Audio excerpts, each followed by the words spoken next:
Hello, welcome to the TREWS. Mad Max is out. It's a film about, well, everybody knows already, it's sort of like a dystopian, wacky races, oddly. As the world fell. We're in a dystopian future where everything's falling apart. People have got time to go on big, mad races in their new cars. Let's have a look and work out for ourselves whether this is an oddly prescient film that's trying to tell us and then sell us the idea of our own destruction. Everybody's gone out of their mind. Everyone's gone out of their mind. It's going to be awful. Everything is dependent on oil. We are killing for gasoline. The world is almost out of water. Now there's the water wars. So it's like literally telling us stuff that's going on now. Look, Mad Max is set 45 years into the future, and that's not fucking long enough, is it? Do you remember it used to be like numbers that didn't even make sense? So Mad Max is set in a couple of hours in a post-apocalyptic world desperately short of water, fuel, ruled by a barbaric dictator who enslaves men and imprisons women. One of the stars of the film, Charlize Theron, describes it as a cautionary tale, but in a way, it's not a cautionary tale because if we were gonna be cautious, we'd have been cautious already. It felt very grounded in real events, said Charlize Theron. The idea of globalisation, global warming and drought and the value of water and leadership becoming completely out of hand. In a way, we all know that, but what's more jarring is our unwillingness to do anything about it. Shell has been granted permission, Shell Oil has been granted permission to continue drilling for oil in the Arctic, causing a protest of 500 kayaktivists in Seattle. Don't let your enjoyment of the pun kayaktivist prevent you from realising how bad it is that they're going to be drilling for oil in the Arctic.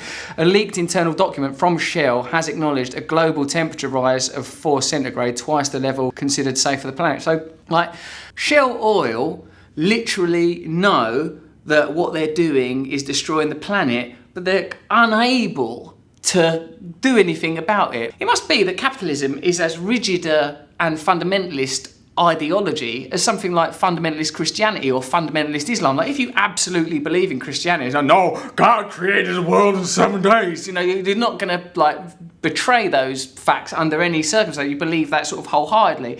And it's like, even though they know that capitalism is built on infinite growth and the world requires sustainability, it don't matter because it's a fundamentalist belief system. It was hard to know who was more crazy. Me or everyone else. I mean, the problem is it does look fucking brilliant.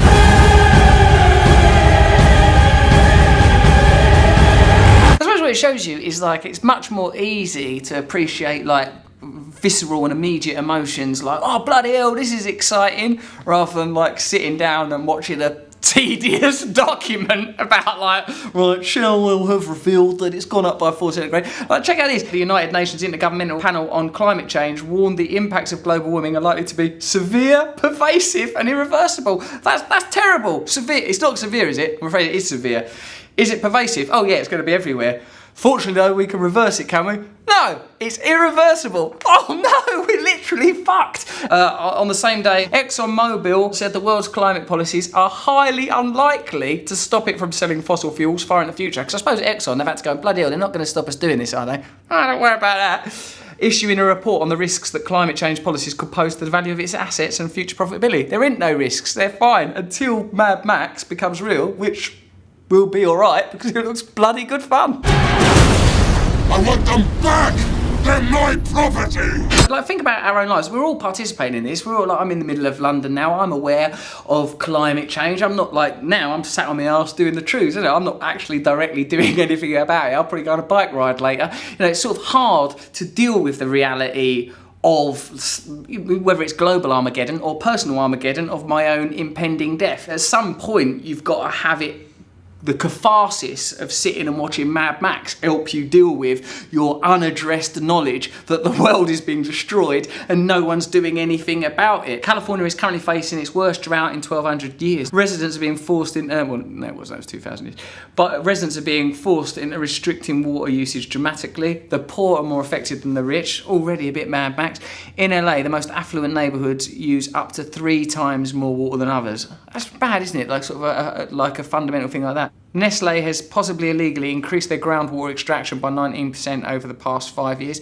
And what's worrying as well, if it weren't bad enough that these companies are destroying the planet, sort of urging us towards a glorious, action-packed dystopia, we're funding them doing it. Fossil fuel companies are benefiting from global subsidies of 5.3 trillion a year, equivalent to 10 million every minute of every day. What, like even just the few minutes you've been watching this, they've clocked up millions, greater than the total health spending of all the world's government. Every government in the world. So we're giving more money in subsidies to these companies. I mean, how do you begin to make sense of that? It's bad enough that there's a business model that is destroying the planet unnecessarily, but you're also being charged for it. Not only is it costing you money, like directly, not only is it costing you your planet, you're being bloody charged for the privilege of it.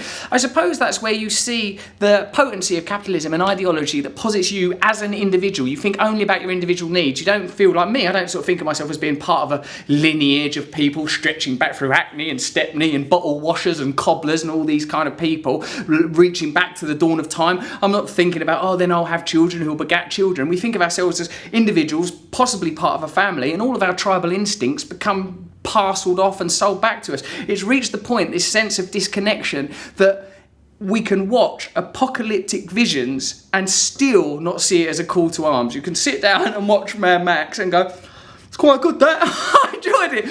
That's actually going to happen. It's actually going to happen to your grandchildren are going to live in that. Maybe not even. I mean, 2045 is when it's set. Might be an eerily accurate portrayal of the future unless we do something to curb corporations. I bet at some point in Mad Max, someone goes, why do we got to be in this weird, awful, desert, wacky, racist thing? Someone will go, it was because of Shell and Exxon. Why didn't people do anything about it?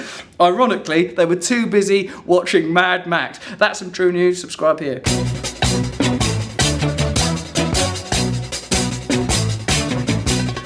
Nose is a tool that is abused to fool you and to leave you scared and confused. TREWS is like the nose. If the nose was true, I want some TREWS. Let's have some TREWS.